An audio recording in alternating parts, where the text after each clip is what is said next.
శ్రేష్టమైన శుభదినం. ముందుకు బట్టి మనము ధ్యానించడానికి వాక్యం నుండి యేసుక్రీస్తు వారు శిలువ పైన 7 మాటలు మనం ధ్యానిస్తూ వచ్చాము. నేర్చుకుని ఈ మంచి శుభవార్త దినమున అతడు ప్రత్యేకంగా 7 మాటలు ఒక అద్భుతమైనటువంటి శ్రమలతో కూడినటువంటి మాటలు. మొదటి మాట ఇంగ్లీష్లో అద్భుతంగా ఉంది. ద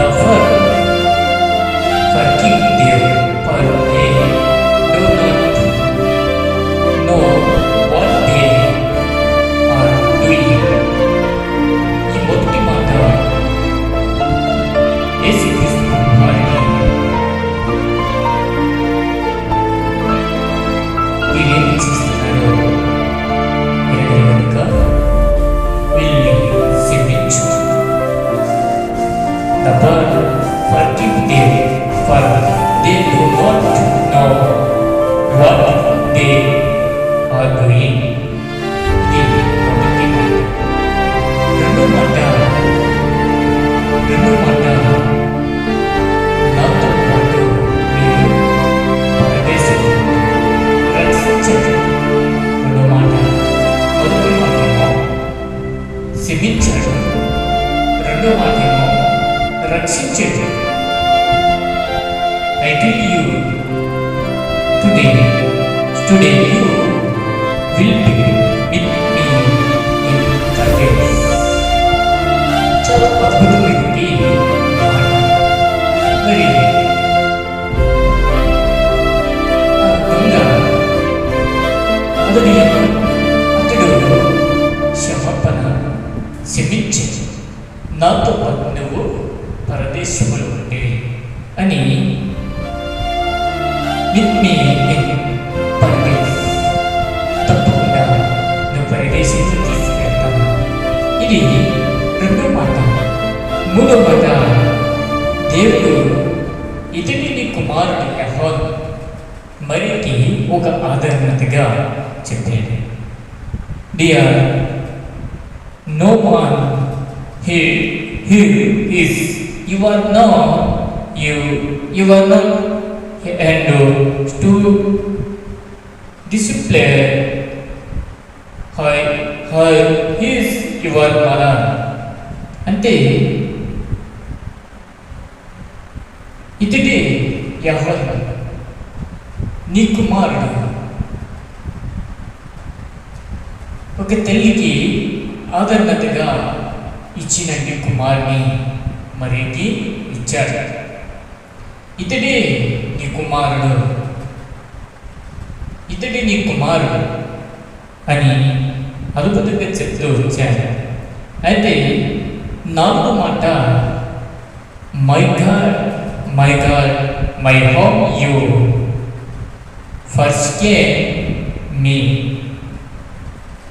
ఇక్కడ తండ్రి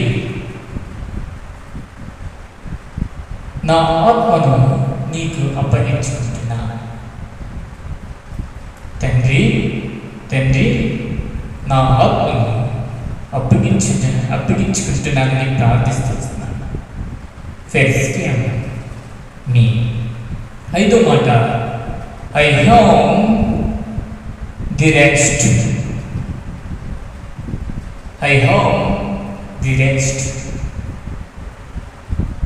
ఐదో మాట చాలా అద్భుతంగా ఉంది కదా. ఆరో మాట, ఇట్ ఈస్ ఫినిష్డ్. ఆరో మాట, ఇట్ ఈస్ ఫినిష్డ్. ప్రాణాన్ని అప్పగించుకుంటున్నా.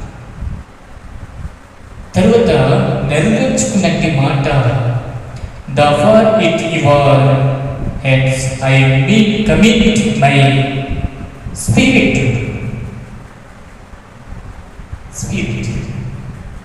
నా మీ కోరుకున్నట్టుగా లేఖనంలో ప్రక్రియగా నా జీవితాన్ని మీకు అర్పించుకుంటున్నాను. ఎంత అద్భుతమైనది మాట కదా. The for it your hands I made my spirit. ఈ 7వ మాట అద్భుతంగా ధ్యానిస్తూ వచ్చాను కదా. మరి ఈ శుభదినంలో మంచి దినము, ఒక అద్భుతమైన దినము, శుక్రవారంలో 7 మాటలు మనకు అనుగ్రహిస్తూ వచ్చారు. మరి మన జీవితంలో ఈ అద్భుతమైన దేవుడు ఈ 7 మాటలు మన జీవితంలో నెరవేర్చారు. మనము కూడా 7 అనే సంఖ్యలో ఉండాలి. 7 అనే సంఖ్యలో ఉండాలి. మొదటిగా ప్రేమించు, మొదటిగా ప్రేమించు, సహోదరుని ప్రేమించు. రెండోదిగా నాతో పాటు తనతో పాటు పరదేశంలో తీసుకెళ్ళాలి. ఒక విశ్వాసాన్ని ప్రేమించు, ఒక భగవాన్ని ప్రేమించు. మరి నీతో పాటు పరదేశంలో, నాతో పాటు నువ్వు కూడా పరదేశంలో ఉంటావు. మనము కూడా అంటే మీరు కూడా నాతో పాటు మీరు పరదేశంలో ఉండాలి అన్నాడు. తర్వాత తండ్రి అంటాడు, my god my home you forsaken me. తండ్రి, నా ఆత్మను నీకు అప్పగించుకుంటున్నాను. మనమందరము కూడా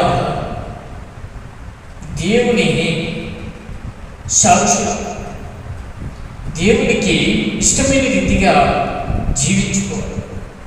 మరి మన ప్రాణాన్ని తండ్రి, నా ఆత్మని చివరి వరకు నా ఆత్మను నీకు అప్పగించుకుంటున్నాను. మరి పరిశుద్ధ గ్రంథంలో నుండి ఈ అద్భుతమైనది ఈ శుభదినమో, ఈ శుక్రవారం దేవుడు ఏర్పాటు చేస్తూ వచ్చారు. మరి ఇక్కడి నుంచి మనము 7 మాటలు కలిగి నిజంగా ఉన్నామా?